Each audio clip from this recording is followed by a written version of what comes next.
Tēnei au, mihi atu nei ki te iwi mana whenua o tēnei takiwa Ngāti Whātua Rākei tuahu atu nei kia koutou, o tira ki te waitapu o te waitemata, ki te maunga tapu o rangi toto. Ko te Arawa tēnei, mihi atu nei, mihi atu nei. I just want to offer a karakia that is a real embodiment of wāhinetanga, of being women, and the two awesome men I can see in this room, you are part of this as well. Born of women, so you are part of this.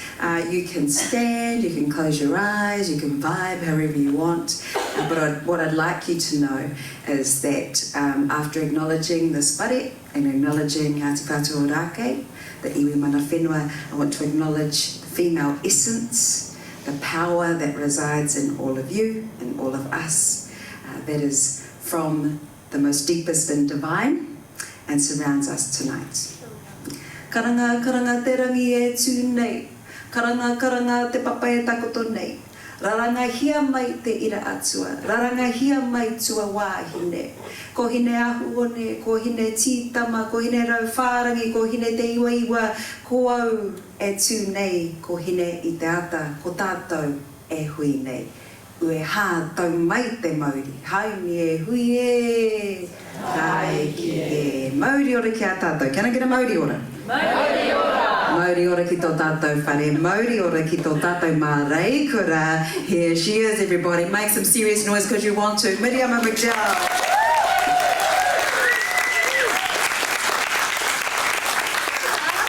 Tēnā koe te tau.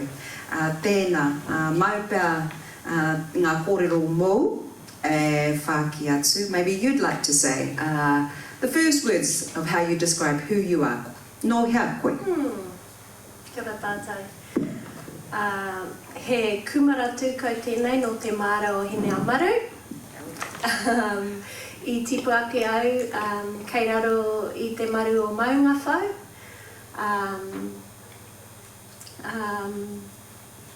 He māma ahau e rua aku kōtiro, he uri raua no te moana nui a Kiwa, no Hamoa, no Fiji, no Ingarangi, no Ngāti Hine. He kai whakaari ahau, he ringa tohu ahau, he kai tuhi ahau. Tēnā rā tātou katoa. Kia ora. Kia ora with a bit more kaha. Come on, kia ora. Kia ora, Miriama. All the things that you are, all of the things that you bring. I've learned something already. I mean, we're here to learn, and you've made a huge effort to be here tonight, and we really appreciate it. Kia ora. So I've already learned that you have more jobs than I realised. I also didn't know that Catherine doesn't just do Auckland Women's stuff 24/7. Day job, what is this day job thing you speak of? And while we're in this whare, what do you do in this whare? Could you help us understand that?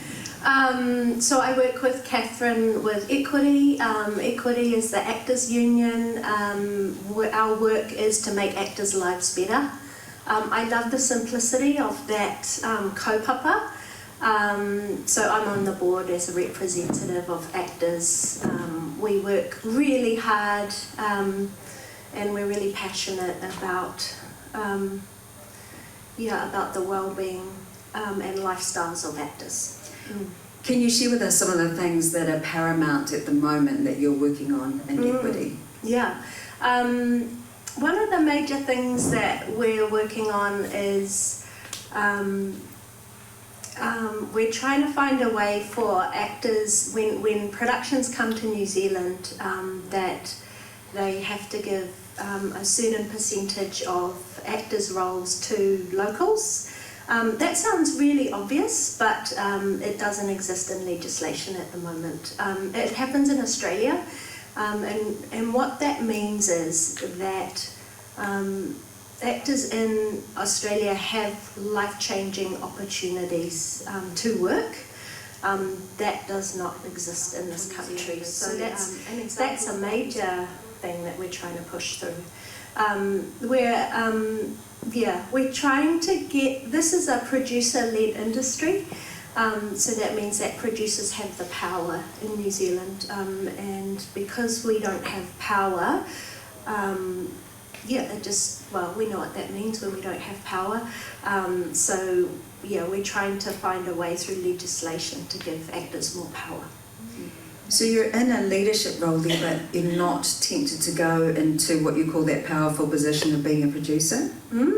Yeah, good question. I love being an actor, and I love actors. There are great producers in our country who really look after the rights of actors. I should be clear about that. There's plenty of producers who really ki tērā kaupapa. For me, I think if I was looking at power, I would be thinking about the role of the director as the storyteller. So I guess that's the other kind of way that I move across. Producing's boring, that's what you're saying, isn't it? You hide out the back and no one ever claps for you. I like your self-understanding. That is very nice and honest. Then let's look at the intersection of equity and then being Māori actors on top of that. Yeah. And what are the key kaupapa that you then understand and naturally work on and that are big currently for Māori actors? Oh, such a good partai. It's really interesting, and I don't know if you have anything to say about this, Stacey, but we actually find it really hard to get Māori to unionise at equity, and so I'm often asking myself, what's that about? Because we really understand as Māori that the collective has power, that in working together we make change. It's not about the individual, it's about, a great rangatira is only great if they are looking after and expressing the values and the hia of their people. So I often ask myself, what is this about? Why are Māori not particularly activated? And I reckon it comes down to the fact that we are very political and activated as actors anyway. So to ask us to then connect to another layer of that is just a little bit too much.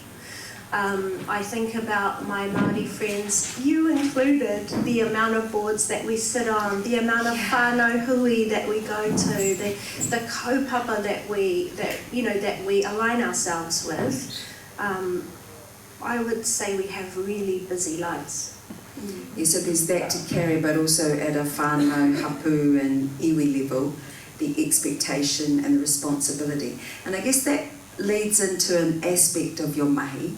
As a Māori actor, can you speak to us about the responsibilities that you carry that aren't perhaps on actresses who aren't Māori and working at the moment? Yeah, I think this has been part of my career for my whole career. It's understanding that every decision you make is political. And I think that's quite hard for non-Māori to understand why every role you take, every audition you take, even when it's a time where you get asked to audition for a role that's not for Māori, even that is a political moment. So yeah, I really understand that I represent my people, no matter what I do. That's a great honour, that's a great responsibility. Also, the first time I really felt my tupuna was getting ready for a play, standing backstage in the dark behind the curtains, and suddenly I could feel them gather around me. So yeah, it's within my work that I most deeply connect to who I am. Why do you think they gathered around you that day? What was that role? I was playing a role in Ngā Tahu, which is one of Honekoka's plays. And in that play, the tūpuna arrive. And I was still training as an actor, so I was in my second year at drama school. And I had to really call on,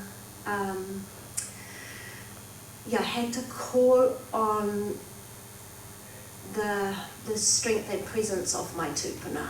I think in a way I'd never had to in any other role. And yeah, when I did that, they listened and they arrived. But you know, the other times when that has happened for me is during childbirth. And maybe I didn't even call them, they were just there.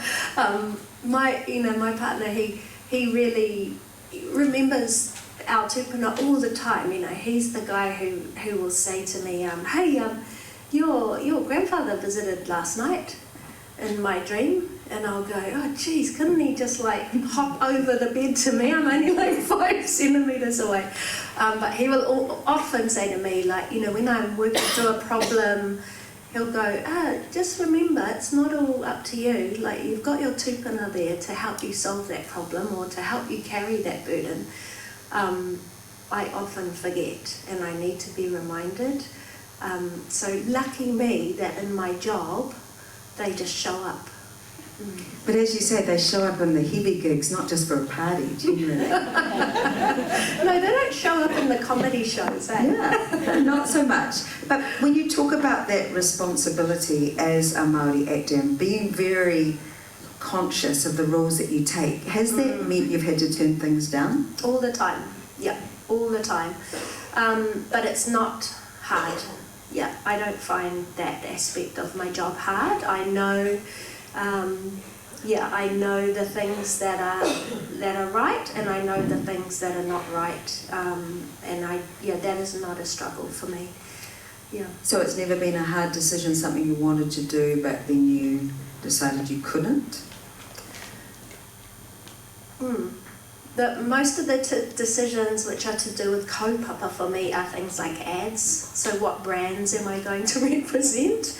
And the worse the brand, the bigger the money is. So, you know, things like alcohol, gambling, McDonald's, those things, it's just very easy for me to go, no, there's no way I would represent those brands. TAB, I'll never represent TAB. However, it was a really hard decision for me to play whina, you know, which might be really surprising, but I turned down that role at least 3 times before I sort of felt that it was the right thing to do. How did that happen? Why they were asking you 3 times then? It's obvious they really wanted you, and we're talking about Dame Whina Kupa, the movie as well, which by the way was complimented by my 15-year-old who doesn't hardly like anything. Hey, what was the compliment? That old lady was awesome. No, Talanoa's mum. She goes, actually, wa paitana kiriata. She's actually pretty good. Then she said, te nui o te wā he hongi hongi a ngā kiriata Māori, so I'm sorry, but she did say usually Māori movies are boring. But that's her 16-year-oldness.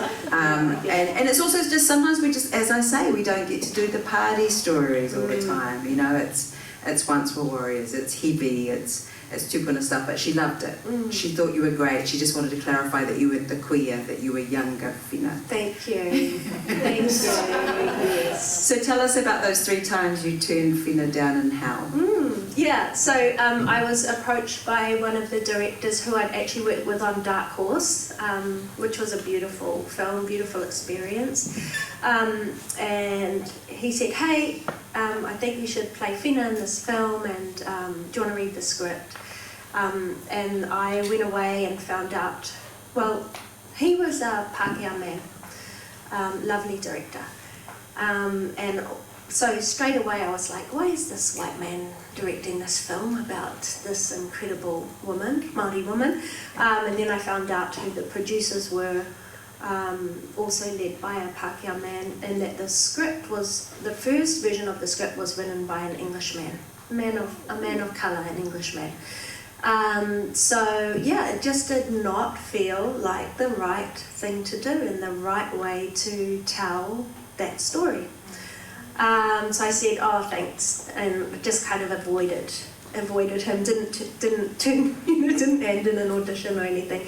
And then he came back and said, come on, I really, what's going on, what is the issue? And I told him the issues, and he said, well, you need to meet our other director. So I was like, well, okay, I'm not afraid of meeting a conflict head on or talking through issues. It's one of my strengths, I think, as a human, that I'm not afraid to have hard conversations. So I showed up to a cafe, and Paula Whetu-Jones came along, who's the other director, and we had a great conversation. So, I felt like, okay, this is good. We've got a wahine Māori. It felt like they together had a great working relationship, and it wasn't token, that felt good. I went away from that meeting and thought more, and still felt like it wasn't enough. Through the process, I talked to a lot of people, a lot of the people that I look up to in my industry, wahine Māori filmmakers, writers, and started to gather, information and advice from those women. And, the majority of them said to me, it's better you're inside that film than outside. And if you don't do that film, then who will do that film? If you don't play Whina, someone's going to play her. And all the questions you are asking and the way that your heart is connected to this issue is a great sign that you should play her. So yeah, I think, eventually I said, after all those conversations, I said, okay, why don't I do an audition? Why don't I put something down for you guys?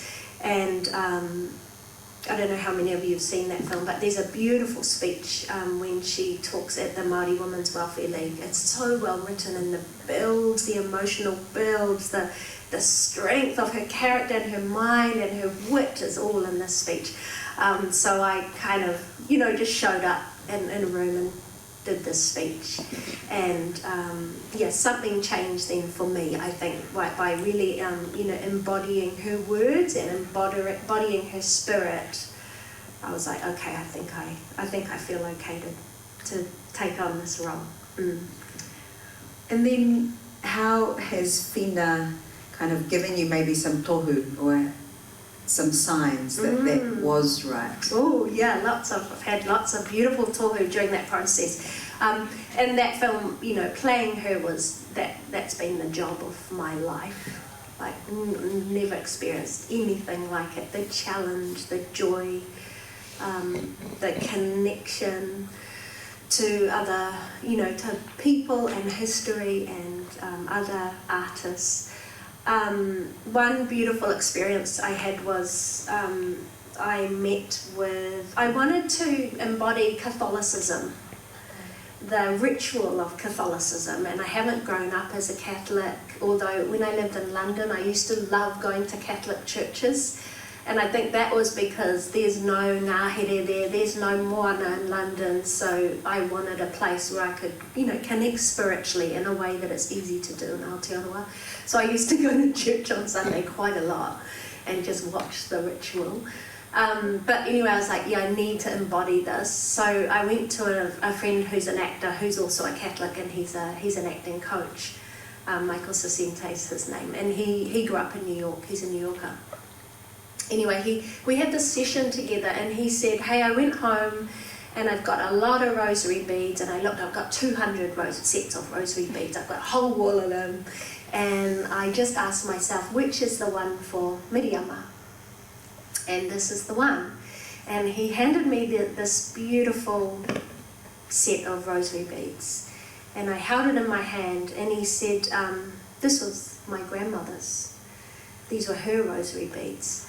And I grew up with her when my parents were working and I was young. She was the woman I spent most of my time with, so I grew up under the armpits of my grandmother. She didn't speak any English and I didn't speak any Italian, but somehow we communicated.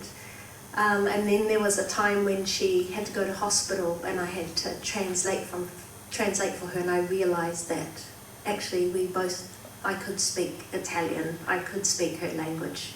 It had just never kind of come out of my mouth. Anyway, that's a beautiful story. And he said, and her name was Josefina. Oh, wow. And I was like, what? And he's like, my grandmother's name was Josefina. And I was like, you know that's Fina's name, Josefina. And he was like, what? And then we both just started to cry, like tears rolling down our faces. So that was the first tohu where I really felt her there going, okay, I'm here, I've arrived for the party. I had beautiful conversations with her whānau during the process of getting ready for the job. And, you know, one of the big fears I had was like, oh God, how do I walk in her shoes? And how do I sort of play this woman who has so much size and mana? And one of her granddaughters said to me, stop worrying about how you're going to get there.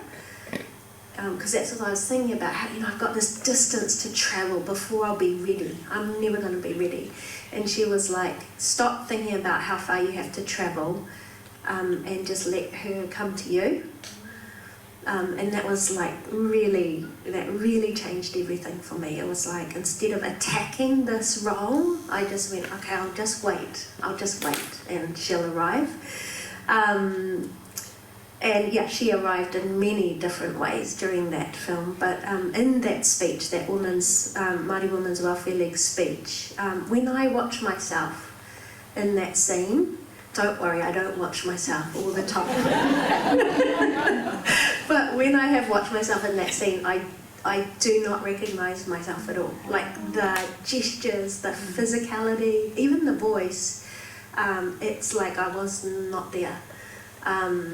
And I really believe she arrived on that day. She was like, get off, I'm going to do this one.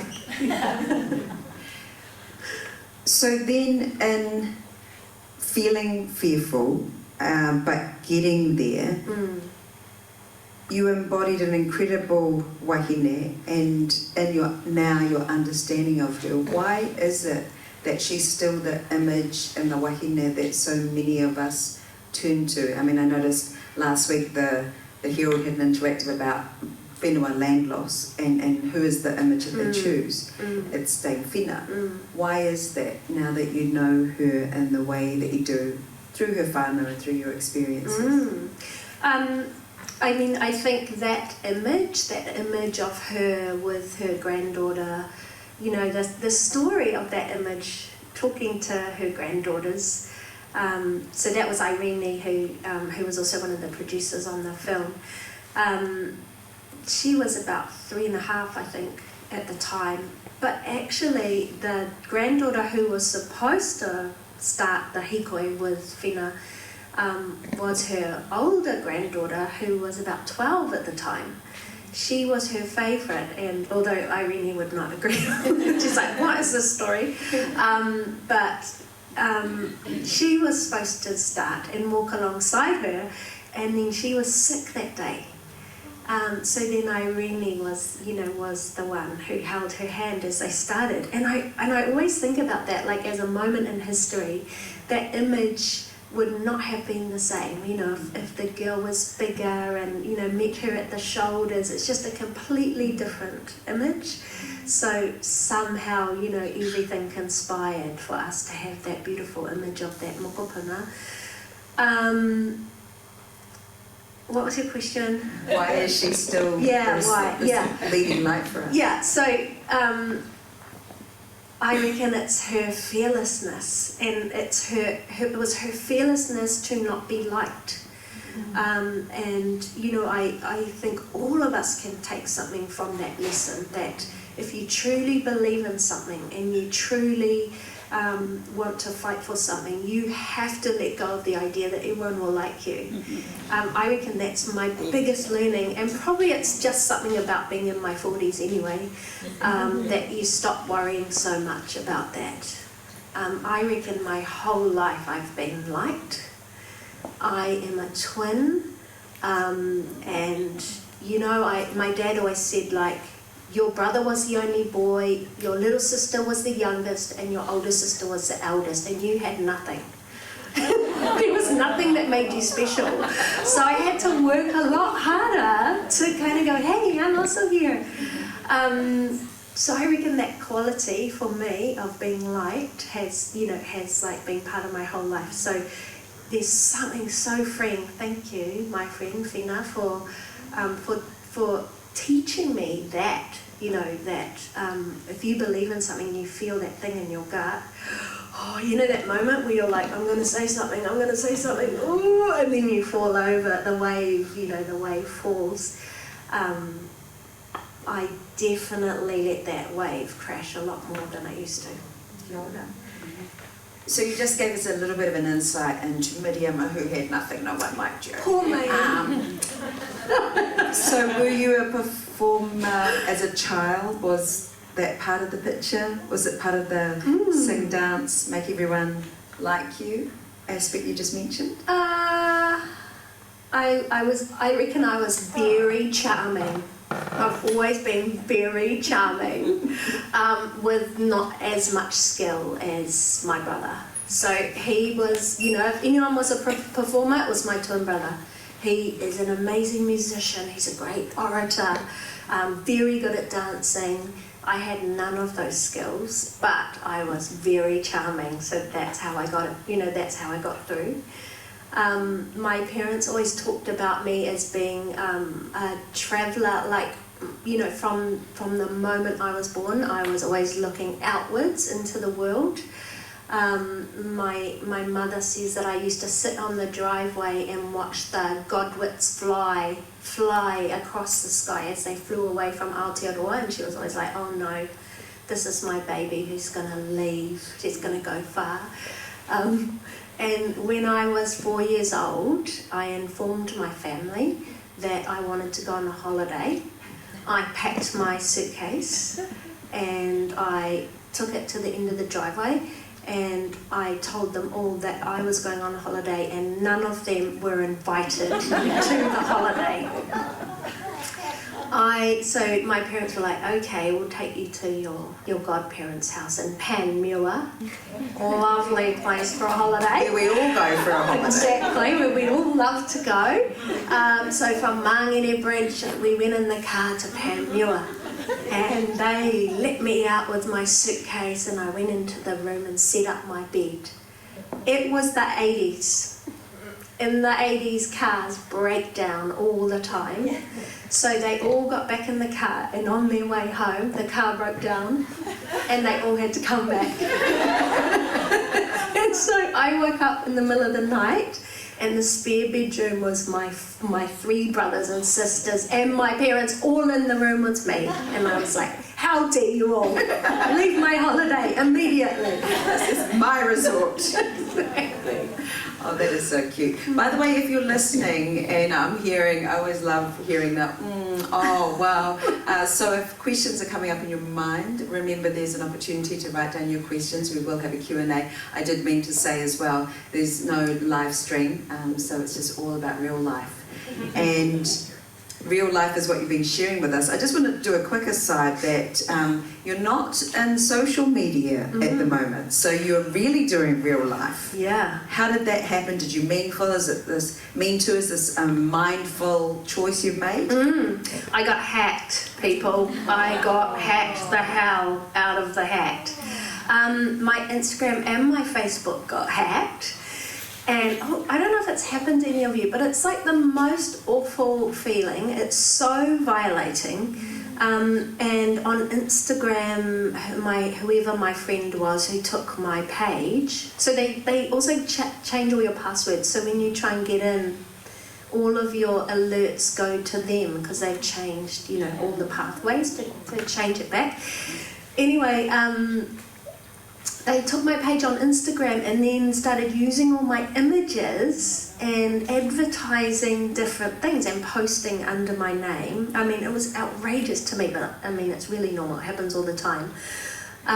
So all my friends started doing screenshots and sending me screenshots of all the things I was saying. It was like the biggest joke to all my friends, like, ha, looks like you just bought a Mercedes. Wow, lucky you. Like, it was like worse than the hacking itself. It was like all my friends like trolling you. So apparently I joined Bitcoin and I was showing screenshots of like my bank account, you know, as I was depositing income. Anyway, of course all my friends knew it wasn't real. My mother, on the other hand, starts sending me messages. I'm so proud of you. I'm like, what's this? Wow, your boss Tracy, she has really changed your life. That car looks awesome. Finally, you're being successful. Oh, it was hilarious. And I kept saying to her, Mum, and my sisters as well, Mum, you know, it's not real. None of that is real. And then my little sister goes, she's still thumbs-upping all of the posts. Your mum is such a mum move, and thank goodness you're finally successful, hey? Can I read into that, you know, parents going, my child's an actor, it's not a real job. Has that been something you've had to deal with? Has it? I don't know. I guess my parents know that I struggle financially. Yeah, I reckon that's a reality of my life. At the same time, I think I'm really resilient. You know, when you don't have a regular income, you have to be so resourceful. I'm such a hustler, which is why I have so many portai. It's because I have to, otherwise I don't sort of make my weekly income. So I think it's more that they feel worried for me, you know, that lifestyle. I heard someone surprised just then when you said I struggle financially, but it's not maybe surprising as a New Zealand actor, is that right? What is the reality of it, even though you are successful? I mean, This is how you're perceived. 4% of actors work at any time. So, So, you know, that says something about the amount of acting work there is. So it's not to do with people's talent or skill or even experience. It's just there's not enough work in this country. So, yeah, you have to get really good at, when you get a job, making that, whatever that pay is, last until the next one. You just said there's not enough work in this country, so have you considered working, I mean, I know you were in London, but actually full-time working in, say, Australia or other places?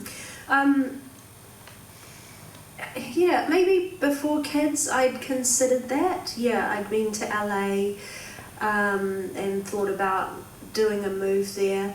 I think the industry's changed now anyway, and you can live in this country and still work internationally. Because I'm so kaupapa driven, most auditions I get for overseas, there's nothing in it that excites me. I think if there was an amazing job and an amazing story, then yes, absolutely, I would love to work overseas. But you're not adverse to money, though. You don't not want money. Oh, I love money. I love money. You know, my brothers and sisters say that my mum is like really loves poverty, you know, and she really sits very comfortably in poverty, my mother. Well, I'm not like that. I'm a 5-star hotel girl. But on the kaupapa. Yeah, on the kaupapa, but hopefully the kaupapa there's some, you know, hotel stays. No, I like a really humble home and a really bougie holiday. Yeah. Can I go back to Instagram? Yes. So anyway, I got hacked, and then I was like, what a great opportunity to not be on Instagram. for lots of reasons I've been feeling for a long time that I didn't want to be on Instagram, and I felt like the corruption through the war on Gaza, I could see that if you supported Palestine, then there were things happening on Instagram that were very dodgy. And so for a while I'd been going, well, it's a very hard thing to hold, because you're like, you want to stay connected and know what's happening, but at the same time,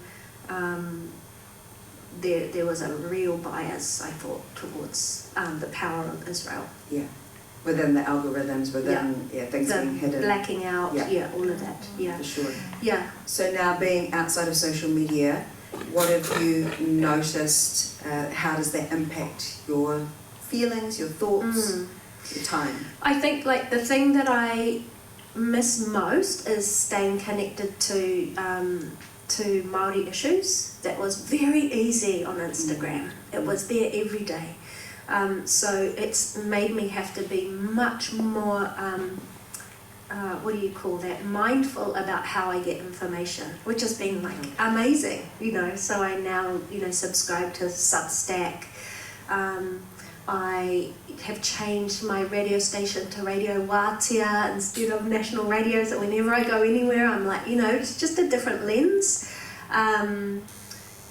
What else do I do? I watch Al Jazeera, so that's the news that I watch now. So it's been a really beautiful thing for me to go, instead of like information and noise just washing over you. How do you become specific about how you find out about issues, or how do you remain, connected? I just want to go then back to the finance thing and the surprise of, you're a famous actor, that doesn't make you rich. Then how has that been for you as a sole mum, and the challenge of, even though you're a hustler, you're a talented actor, you work a lot by New Zealand standards, what are the financial challenges of your career added to the pressure of being a sole mother? That has been, I feel like I've just had to accept that my wage mainly goes to childcare. So it's a real privilege to work, and I love to work, and work is like ko taku mahi tōku oranga. It keeps me healthy and well and inspired and connected and engaged. But when I have a big job, at least a third of my income goes to childcare. Maybe that's the same for everyone anyway. I have a really weird working hours though, so I often start at 5 a.m. and then am there till 8 p.m. So maybe that's different than a normal job, so I have to figure out childcare where someone has to come to the stay overnight the night before, or come really early, And in that, as a mum, can you share with us some of the rationale, because you always do the mum math of what's worth it, of how you stay connected with your kids at quite different ages that they are. What are some of the things that you've had to navigate during that time, because you're married now, but what are some of the things, particularly as a sole mum, you had to work around? That beautiful moment when your children are born and you realise that time with them is probably more valuable than any other time. So if you're going to leave them to work, then it's got to be valuable, and that might be financially valuable, or it might be kaupapa valuable, but there's got to be some really good reason that you're leaving your children. Also, I think the creativity that is required when you're a solo parent, in order to figure out how you do it. Like, thank God I've got a creative brain, because that was probably 80% of how I did it was, okay, they're going to stay at my sister's then, so that means I need a pack for that, and then they'll go over to my mate's house. I'll pick them up, and then the driver's going to have to bring them to work, and then he can drop them to school. So, like all of that, all the work that your brain is doing to plan the time around a day. Also, I reckon, I'm so passionate about creating pathways for mothers in the creative industries. So, if you want experienced actresses who tell stories of mothers, then you have to make it work for us. So, within the theatre world where the wage is very low, I really carved a pathway for mothers within the theatre world. Yes, you give us a wage, but also if you want us to be on stage every night from 5 p.m. till 10 p.m, then you've got to give me extra money for childcare. I've done that on set as well to make sure that I work for shows where they will allow my children to come to set. And I read an article of your daughter Talanoa working with you on Only in Aotearoa, and her saying, well, I already know, I'm so comfortable in this space. So did you see her as an actor? And what do you see in her that's similar to you or maybe different to you? Yeah, so my daughter's 12. She's doing some acting. She's really great. We worked on a show called Whānau Matters, which I co-wrote with Pio today. It's like the concept was like whānau in a minute, so like food in a minute, but whānau in a minute. So parenting skills, really quick, especially for whānau Māori. It's a beautiful show. I don't know if you've seen any of it. It's like just little 1-minute clips. Intergenerational whānau Māori who, they all live together. So Pio plays my dad and Talanoa plays my daughter. Anyway, we had lots of scenes together.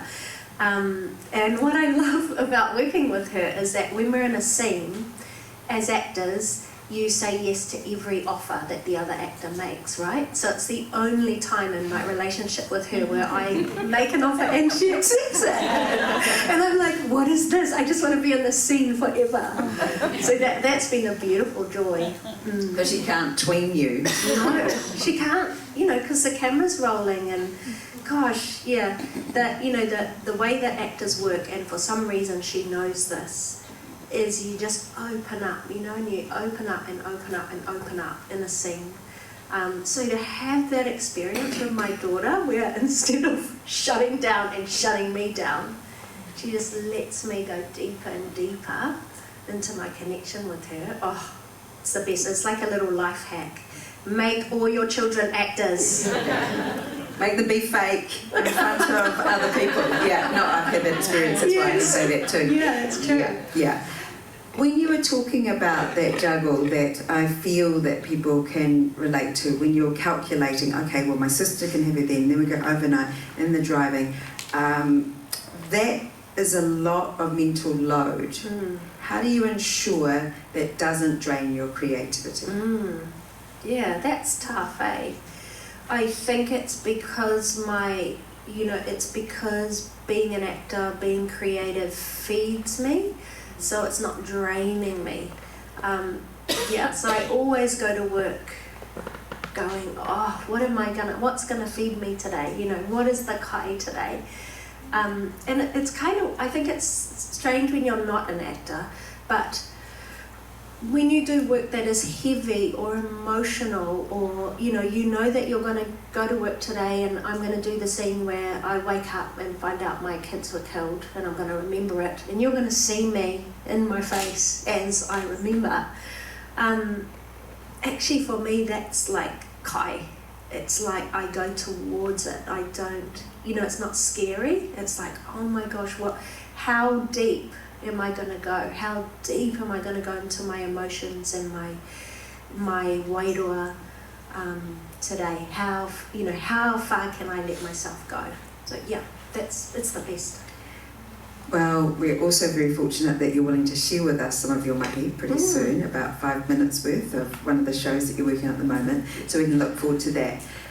But when we were talking about mental load and what feeds us, sometimes I talk to people about that in the context of learning te reo Māori, because I have done that as an adult as well. And also to recognise, for me, when our mental load and our mental stress is heavy, it makes it harder to learn. And even for me, I acknowledge, having a husband who is a fluent speaker as well has been a huge privilege for me and made my reo journey easier. So, in terms of your experience of learning te reo Māori, and I guess all the skills that you already have and maybe could bring to learning language, how has that and is that for you? And is it like Michael, your friend, who goes, I just realised I can speak the language and I just didn't know. Is it like that for you? No. Right. No. I don't know if you know, but I'm a linguist. I really loved languages growing up. So my first language I learnt was French. And I loved it. My first trip overseas after Panmure was Ngāti Hine with my French class when I was 14. And it was just life-changing for me, being in another language as a teenager. It was also the time when they were going to drop a nuclear bomb at Mururoa. They did drop a bomb at Mururoa, and so there was this big protest in Tahiti, and they shut down the airport, so our class couldn't go home because of this protest.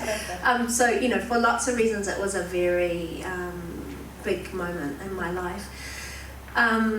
So French, and then I learnt Spanish, and I lived in Latin America, and I had a love affair with Latin America in my late teens and early 20s. And I think part of that was being Māori, that the people are so similar to Māori. They're very warm, they're very whānau oriented, they look like us, like I could go anywhere and people thought I was Latina. So I think I always thought Māori will be the same. It'll be easy. I think I picked Spanish up in like 6 months. I was a fluent speaker. I could talk to someone and they would ask me where I was from. Like they would never say, they always thought I was a native speaker. So, I went to Takiura, which is a full immersion, reo Māori course in Tamaki Makaurau. I went 2 years ago. It was just last year. And I thought, yeah, it's going to be hard, but I've got a language brain, so I'll be okay. No. I'm in my 40s, and the pathways in my brain just are not working like they used to. So it's been a very slow journey, and still is a beautiful slow journey. And what I do is I just give myself aroha around that and just say, tōna wā, do it in your own time, how you do it. I don't put too much pressure on myself, but I also understand the privilege of going for a year just to learn my reo. What a beautiful privilege that was. Also, I reckon I did not imagine how creative the experience would be, and I think that's something I've really learnt for myself, is the best way for me to keep building my reo and learning my reo is to keep making it creative for myself. So like for example, I just wrote a rap to do you guys know that song, Jump Around, jump, but it's not crisscross, it's ding ding ding ding. Kimosabi, jump on it, that one. No, right. It's not Jump Across the Ceiling, House of Pain. Oh yeah, okay. You know House of Pain? Yeah. The words are so quick in that, and I'm like, I'm going to write a rap to that song.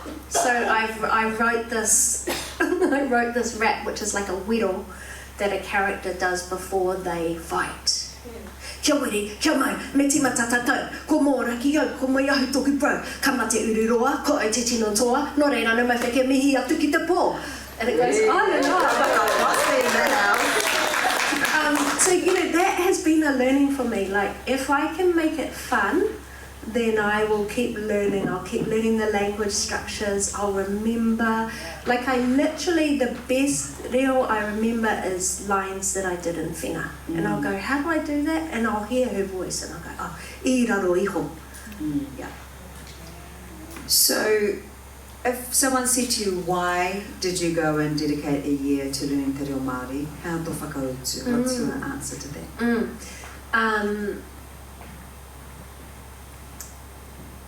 I finished whena and I felt like she was tapping me on the shoulder and kicking my bum and going, hurry up, go and do that thing that you want to do most of all. And isn't it a weird thing about humans that the thing we want to do most of all, we do the last? I'm like, why didn't I do that when I was 8 years old? I can remember being 8 years old at school and there was a Māori kaiako and all her students in her class learnt te reo. And I remember this yearning, this feeling of like, I want that. I want to be over that side of the school with her.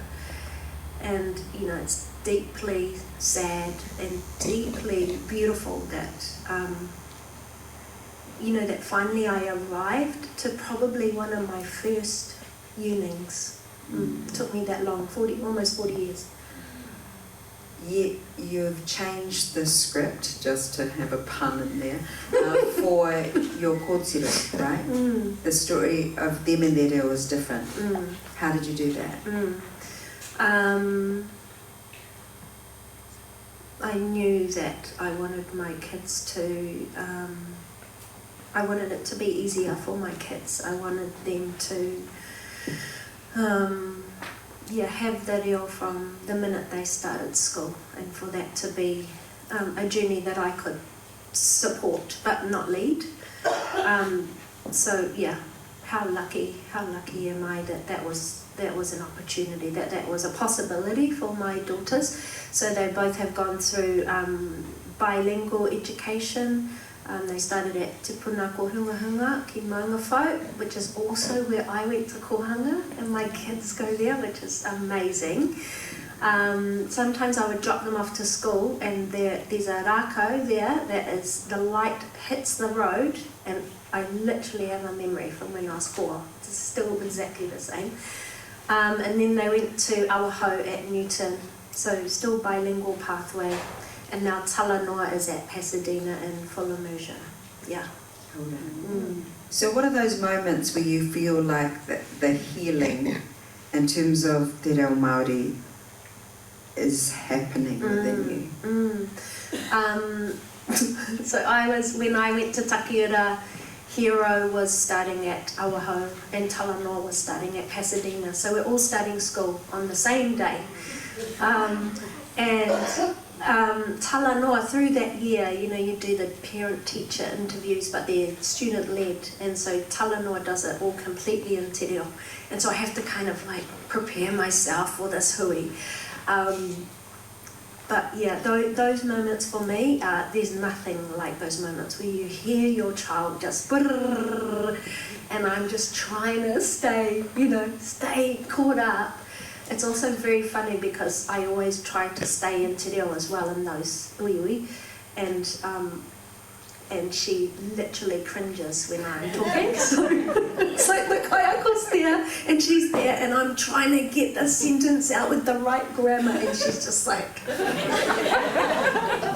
They know not their privilege. Yeah. Marora watu, and just so harsh. So mean. But I like the harshest critics that you will ever see, the worst reviews. But I like what you said around Māori characters. It's important to you for the world to see that being Māori is not just being the fluent speaker who, went to kohanga and kura kaupapa, or being the adult who's completely disconnected from their culture. Why is that important in terms of representation? Because there's so many of us on our reo journey. That came out of my experience on Head High, which was just such a beautiful TV series about a whānau Māori with a Pākehā dad. And yeah, we really wanted this whānau to speak reo, but not in a way that was fluent. Like that they were all on their own learning journey. There were kupu Māori on the fridge, there were, there was the dictionary and the resource books in the bookshelf. Like so many. I dropped one of those off because the writer asked me. Oh. Yeah. Said, could we feature your books? And I'm like, yeah, that's amazing. I think you dropped some off to me too. Yeah, probably. I'm not very good at selling things. I just give them. Yeah, so I think, understanding that it's not binary, it's a journey. And I've learnt that learning my reo actually, because people who don't learn te reo or haven't got there yet, they'll often say to you like, so you're matatau now, are you matatau? Are you a fluent speaker now? And I'm like, gosh, the question itself is so inappropriate. It's like, no, I will always be on this journey, and I don't think I ever really understood that until I really got on that waka. No, people wanted to call you matatau or fluent. I know I felt like vomiting when people wanted to say that about me, because it just felt like you just set up to fail. There'll be someone reading that and going, as if, like, who does she think she is? And who sets that level anyway, Yeah. Another aspect of your mahi is intimacy. Is it training? Coordinating. Yeah. What does that mean? Coordinating intimacy sounds good, whatever it is. How do you do it? Why are you good at it? Do you know about intimacy coordination? It's so cool.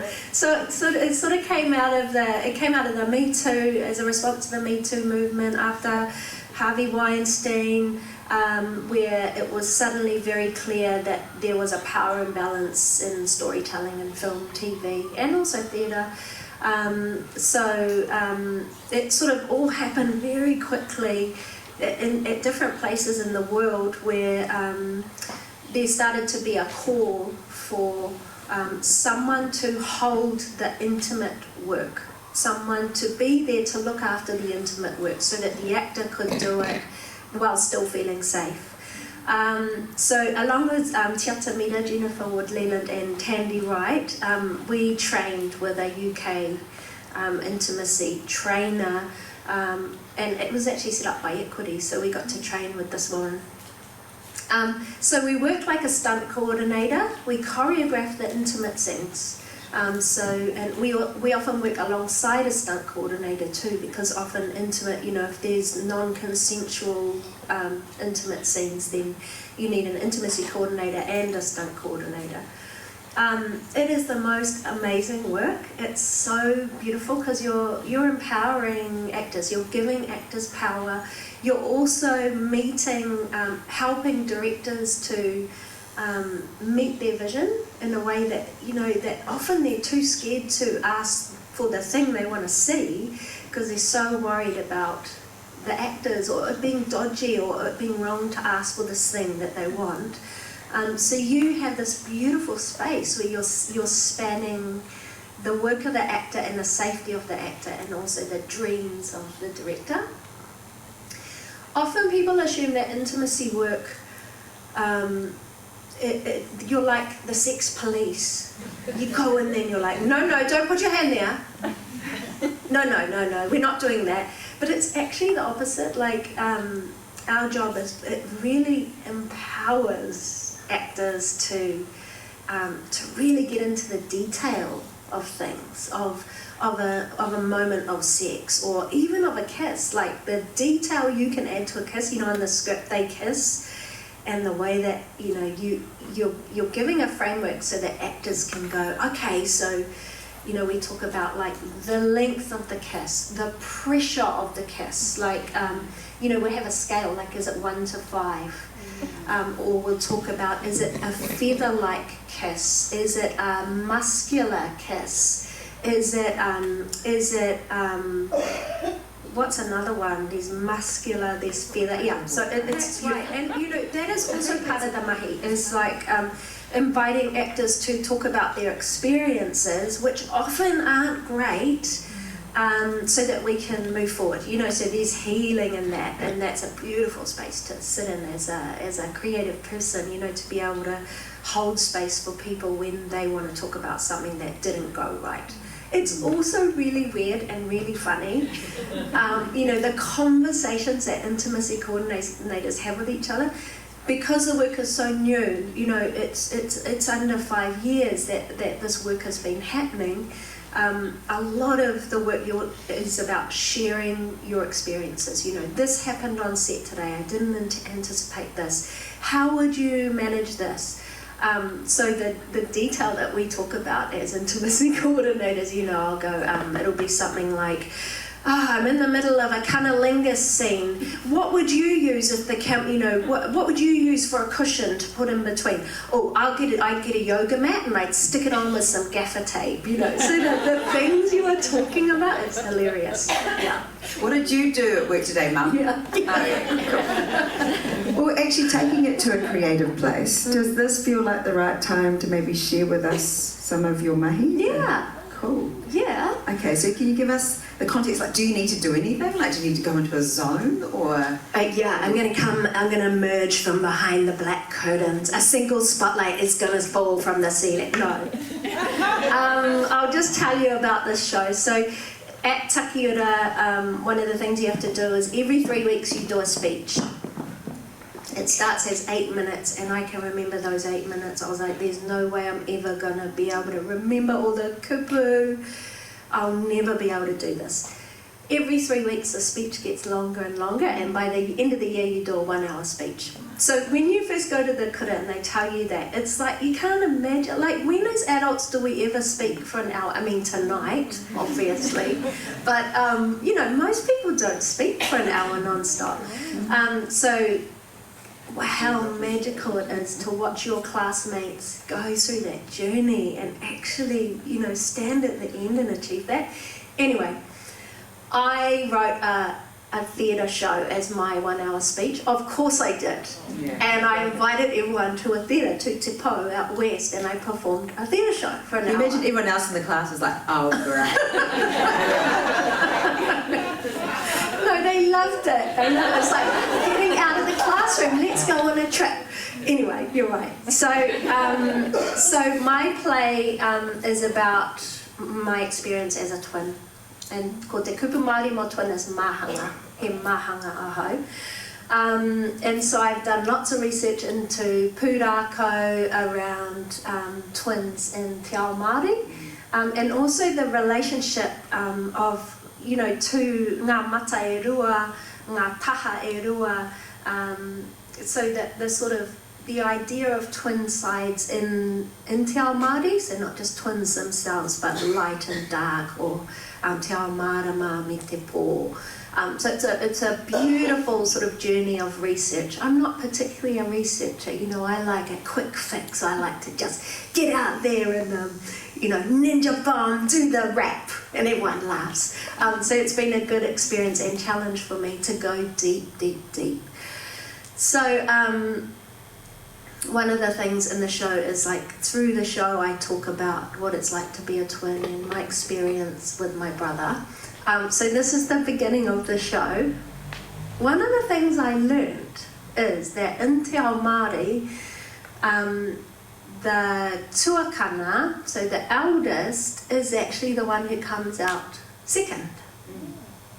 And the idea is that the tuakana stays in the womb and whakapai ai te whare. So, you know, they tidy everything up, they make sure the womb is all ready, and then they come out, and that's why they're the tuakana.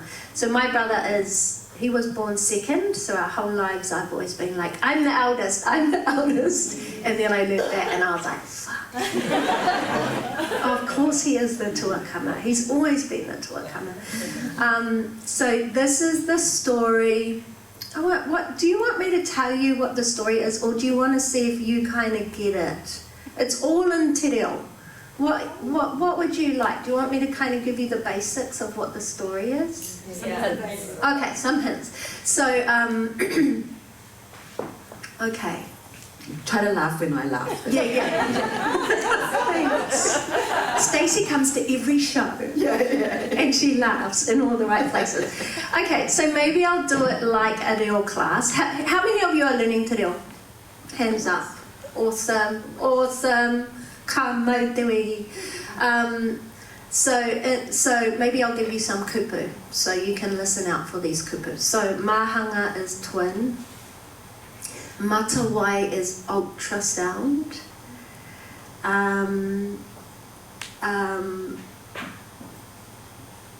We've already got tuakana. Tuakana is the eldest. Taina, younger. Taina, ora, so survival, ora, ka ora au, ka puta au, which means, I came out. I reckon that's enough. So this is a story about when we were born. This show, so the interesting thing about writing this show is it goes against all my instincts because I simplify the language all the time. So, as a writer, you're like, I'm never going to say the same word twice. It's going to be beautiful. It's metaphorical, and I'm going to set the scene. But this is not what I do in this play. If I have a beautiful director, Katie Wolf, and whenever I use a different word, she's like, I don't understand it. No, it's too hard. Simplify. So it's a very, very pared back reo. So hopefully you'll understand. Did you all get that? Kind of. But you came out through a vaginal birth and he came out... No, we both came out through the vagina. We were just like, no way, there's no way we're having a cesarean. We're getting out of here. Wow. Yeah. So they were getting ready to do the C-section and then you both went, no, we'll come out through the teke. Yeah. Wow. And my brother was twice as big as me because he ate all the food in the womb. Some tuakana, huh? Greedy guts. Rawera watu, aren't we lucky that we just experienced something very cool? I think it means you're a good actor that even if you couldn't understand the words, you got it, right? And you got the Gloria vibes as well. So this is a good time for us to take a moment and for us to write down your questions. You'll see there on your chairs, you have this opportunity to fill in your evaluation forms as well that are already on your seats. And that is because we just want to make sure we're meeting needs, we're meeting wawata as well. And Abby, Awata, Catherine, Leonie and Maya will be ready to collect them. And also, if you haven't already, you'll see that you get to tear up the questions. So we'll be back very soon and we'll be able to do a Q&A where the wonderful Miriama McDowell will be able to answer some of your questions. Kia ora no tātou. A koe nei, ki te se. As much as it's lovely to have hot drinks and chat and have a little bicky, we better get back into it because look how many questions we've got. Just quickly, I want to talk about this whare because I know you've been here before. Would you like to tell everyone a cool occasion you had here in this particular whare? I had my 40th birthday here. And the theme was the Lion Queen. Because I'm a Leo. And so No, really? Couldn't tell. Happy nearly birthday, or have you already had it? I mean, it's a whole month for me, so... Obviously, no, every Leo. Yeah. It's not the 8th, is it? No, it's the 11th. Okay, kapai, we'll all put it in our diaries. Yeah, thank you. You can all just leave gifts at the door on your way out. We have one gift, thank you. Thank you. Thank you. Okay, so you had your 40th here, Lion Queen. Yeah, I did a flash mob rehearse lip sync to The Circle of Life. I mean, everyone does, right? My brother hates it, my twin, because he does not celebrate his birthday like that. He likes to be quiet, off to the side with his partner and their 2 children. And then I'm like, He hates it. And he's like, yeah, I should have made them kill her when she came out of the womb. Okay, speaking of being actors, funnily enough, it looks like some people are interested. For someone who is just starting the acting journey, what would your recommendation be? What steps would you say would be the best? And along that lines, what advice do you give to young women actors and young Māori wahine actors trying to navigate the early stage career in Aotearoa? Oh, cool. Okay, the first one is learn te reo Māori. Wish I'd done it, I wish I'd done it earlier. There's Te Pou Theatre is such a beautiful community for Māori actors. So I encourage you to go to Māori theatre. We're such a tight community and we really tautoko each other. Something I do through Equity is a series called Koi, which is about like keeping your skills sharpened for Māori and Moana Nui performers. So I'd encourage you to come and join us for Koi. What else? Is that enough for now? I think so, yeah. Especially as young actors, so hopefully they will soon be out in the world. And thank you for sharing that dream you have there. For you, another dream, what role or person would you want to play in the future? Cool. My dream is to play a Māori spy. And the reason is because I speak Spanish and French, right? So I'm like, people always look at me and they make these assumptions, like, you're Māori, you speak Māori. What is it like when a Māori starts speaking French or Spanish? So I would love that opportunity to have this kanohi, but all the other things we can do as Māori.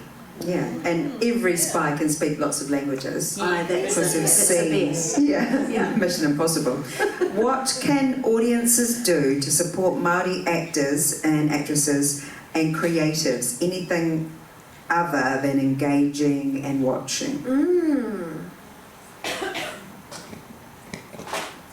Yep, that would be my answer, is to go to Māori theatre. There's so many different ways that you can support our community. We do play readings, where plays are just in their first fledgling flights. To have audiences, to have people engaging in work as it's developing is such a beautiful way, I think, to support our community. What else? Going to Māori films. Keeping them in the theatre, engaging with our stories. Kia ora. How do you take care of your mental health, and how does mental health affect you and the industry, and how the industry is affecting mental health? I guess that's as an actor as well. How do you look after your taha hine ngaro? I always think about how, as Māori, we're really lucky because we have practices, cultural practices, to keep us safe. So I don't need to invent those things. Those things already exist. Karakia, starting a process in the right way and ending a process in the right way, those are already part of my culture. So I just reach for those things that I know. Water, the cleansing power of water. When I did Coming Home in the Dark, which was a very dark thriller, it's the one I was talking about where the mother, she watches her children shot and then is hit unconscious and then wakes up and remembers. So the whole film is this journey of this mother who just lost her children for no reason. I set up this very early in the process. I said to the production team, it's such a heavy thing to carry for 6 weeks of filming, to come to work and put that korowai on. I want some support to hold that. So what we decided would be the process was that we'd have a minute's silence at the end of every day. So crew and cast, everyone, and that meant that you could do your own process to whakanoa, but that it was a shared and held moment. That felt revolutionary, like for a crew to stop working for a minute to look after their mental and spiritual health. And then we also had water at every place we went to, so that as you came onto set you could cleanse yourself, and as you came off set you could cleanse yourself. So I think, there's lots of different ways that I do that. It's a really big thing, to go to open yourself up and go deep, deep, deep into your emotions. But I really do see it as a privilege. It's a great privilege. Exercise also really helps me. I mean, we all know that going for a walk or doing exercise is good for us. Sometimes it's hard to do, but that's definitely a big part of keeping my hinengaro well. Kia ora. As we talk about whakanoa as in neutralising, and then there's also whakawhenua, which is to bring us to the whenua, and that's one way of doing it, like literally being in your body and being on the earth. This is about mental health too. Mental health is the real pandemic worldwide. Our storytellers have skills that could shift the way we treat mental health. Have you considered this, Mahi?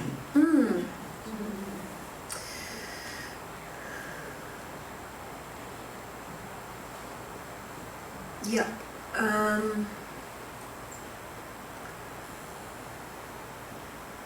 Yes.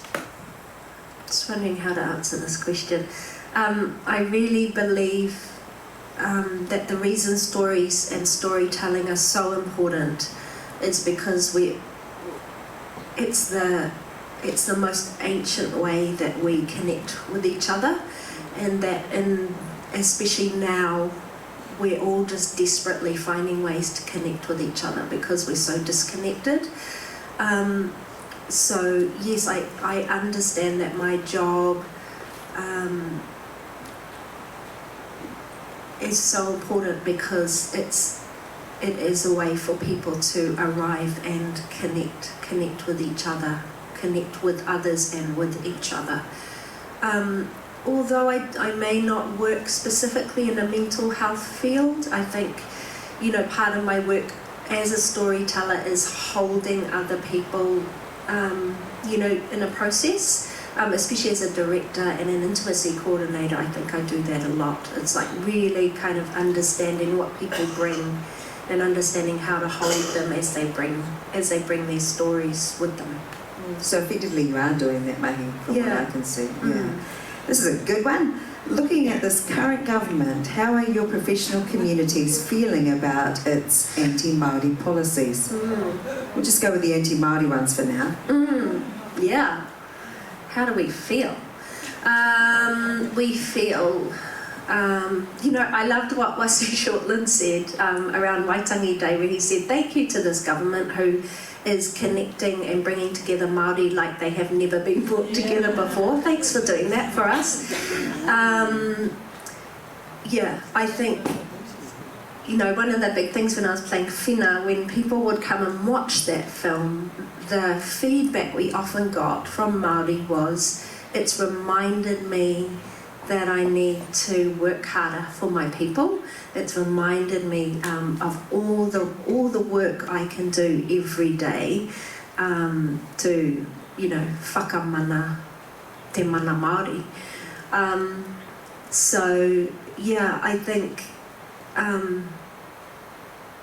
I think what this government is doing is making artists work harder, fight harder, shout louder. It's only having positive impacts on our community. Okay. This relates, as a wahine Māori no te tautukaro, do you draw back to heading home to be part awhina our iwi, to whakamana, to share your knowledge with up-and-coming rangatahi and actors from home? Yeah, my mum has moved back home. She lived in Tāmaki Makaurau for many years, but now she lives opposite one of our marae, up in Waiohio. So I'm so lucky that I have that real true connection to go back to, because that's often a question for Māori in the cities, I want to go back, but how do I go back, and where do I go, and who do I talk to? How do I do that? So that's a real privilege that I've had in the past few years. My dream is to go back to Ngāti Hine and run acting workshops for rangatahi. I haven't quite figured out, you know, how to do that, but I don't know how many of you know Awhina Rose Ashby, but she's also Ngāti Hine hard. So we've got this idea that we're going to go back and run workshops in Ngāti Hine land. I also worked for a long time with a group in the Hokianga, where I was running acting workshops sort of every school holiday. So that was a beautiful way to keep connecting with home. Kia ora. This is a taumaha question, but I have checked with Miriama that she's okay to talk about it. You have experienced family violence. What would you like people to understand about family violence who have never been in that situation?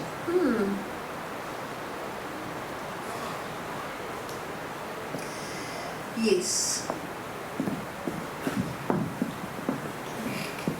I'm an actor, so everything that I experience in my life, I do this strange thing where I come outside and observe it. So it's a weird dichotomy because when I'm playing someone else, I can be really deep inside a moment. But when I'm experiencing it myself, I'm often way outside it, like I'm not in it. I'm going, that's interesting. Oh, that's interesting how this human is reacting in this moment. So, you know, I think even of when my partner proposed to me, like you watch videos of people, of proposals, and they're always like, you know, the person's crying and there's this beautiful connection. But when my partner proposed to me, I was just like watching it, going, oh, that's interesting. Oh, I'm feeling that in that moment. Oh, I'm doing that face. So I would say that that is my experience of experiencing violence, is that I was often watching my response to it and being confused and amazed by what my body was doing and what my voice was doing. What do I want people to understand?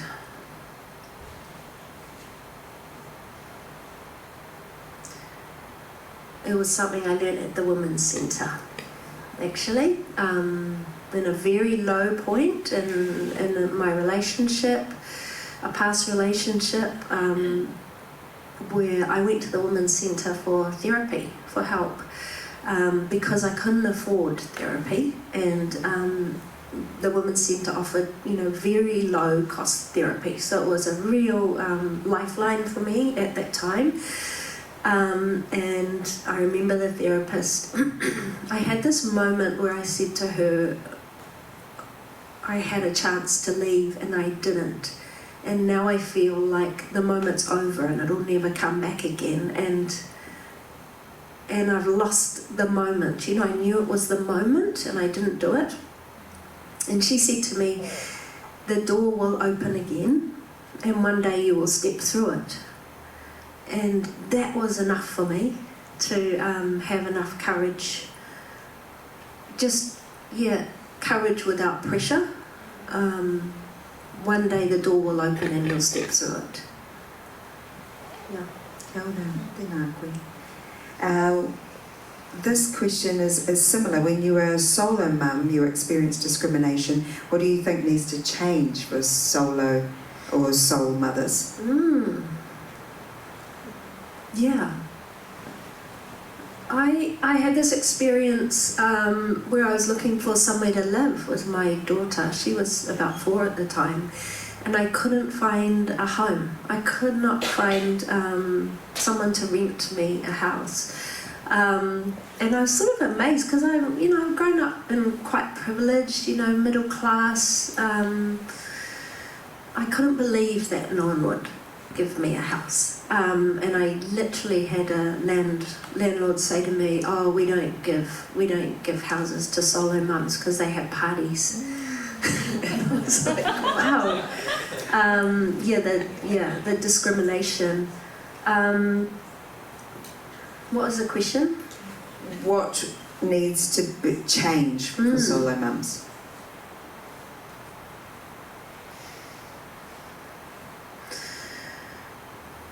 Yeah.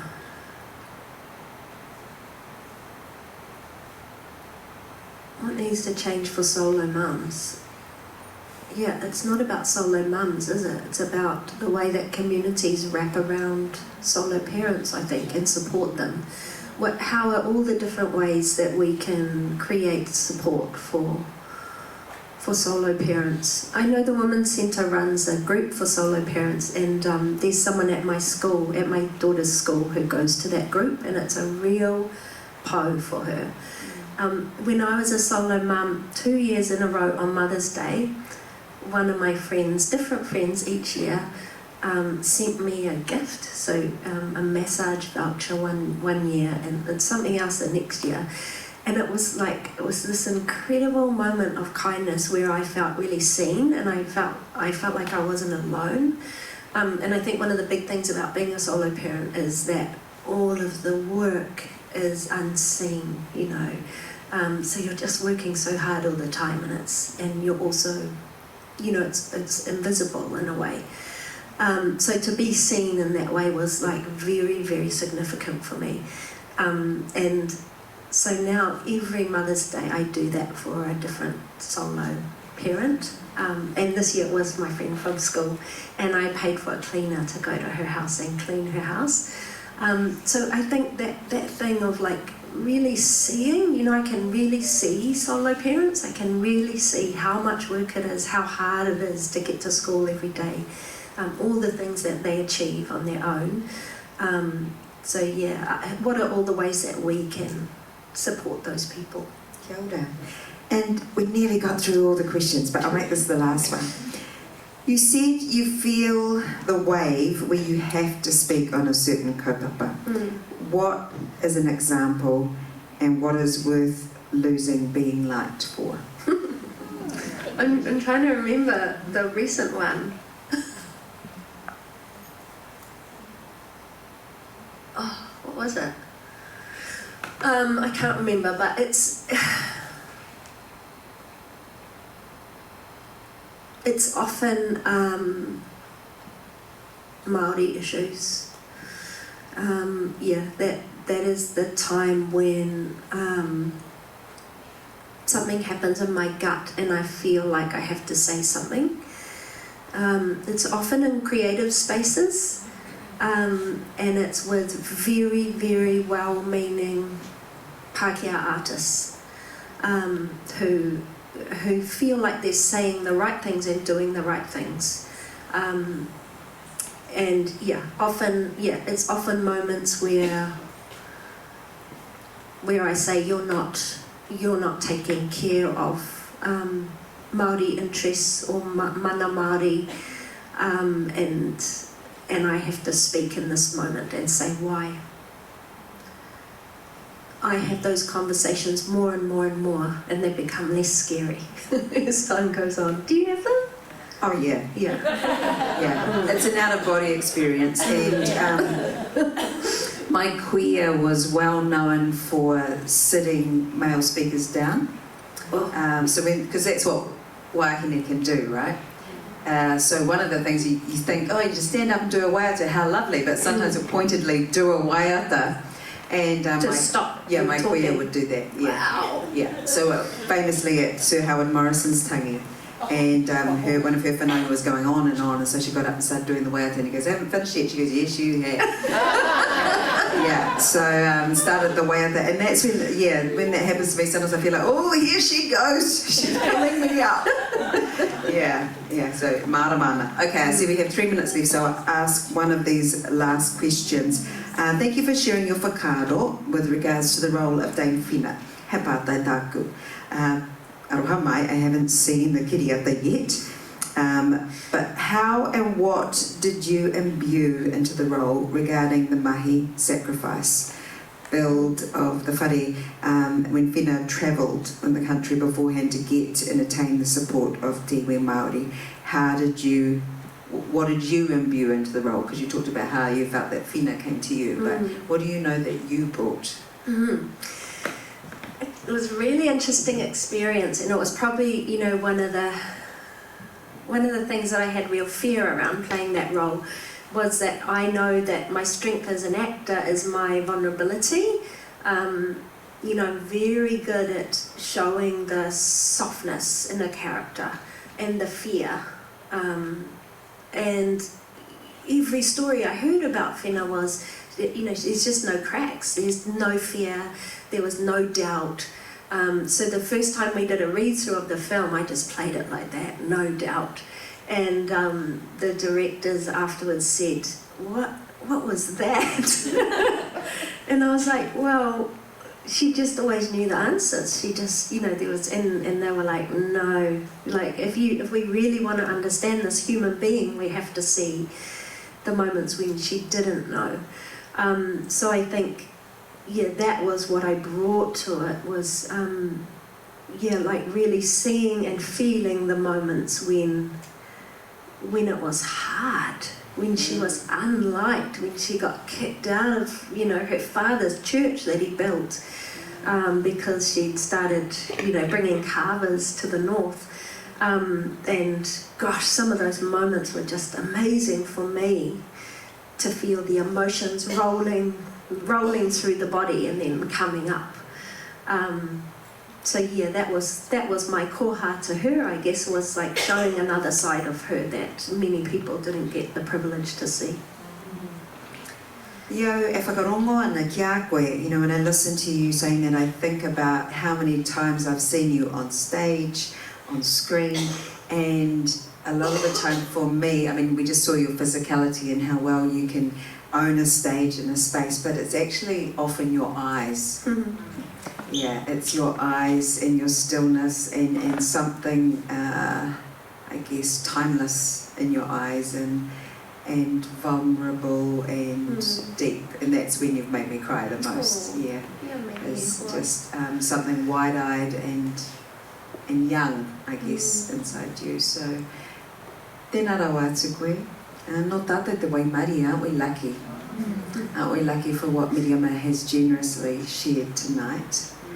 E kore e memeti ngā mihi ki a koe, and we'll never forget your birthing story, as we saw it very intimately, and your, how you actually coordinated the own intimacy that you portrayed.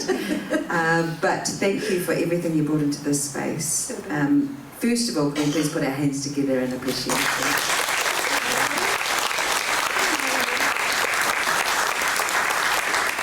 And as you say, we do have our process to bring us out of this space and to respect everything shared in this space tonight, to know that these walls sit more richly as a result. And when you come back here, that home, that resonance will be there for you as well, but we keep it here tonight with a karakia. Te whakaeatanga e, te whakaeatanga e. Tēnei te wānanga kāea, tēnei te kaupapa kāea. Ko te mauri o te kaupapa ka whakamoia, ko te mauri o te wānanga ka whakamoia. Ko a kirunga, ko a kiraro, haimie, huie, tai hie. Mauri ora ki a tātou, mauri ora ki a tātou.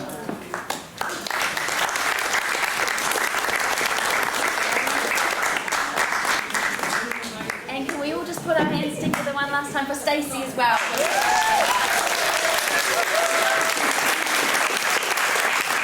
And your job now is to have a hot drink and a cup of tea or whatever you'd like to do, and have a little bit of a debrief if you'd like, and then please leave.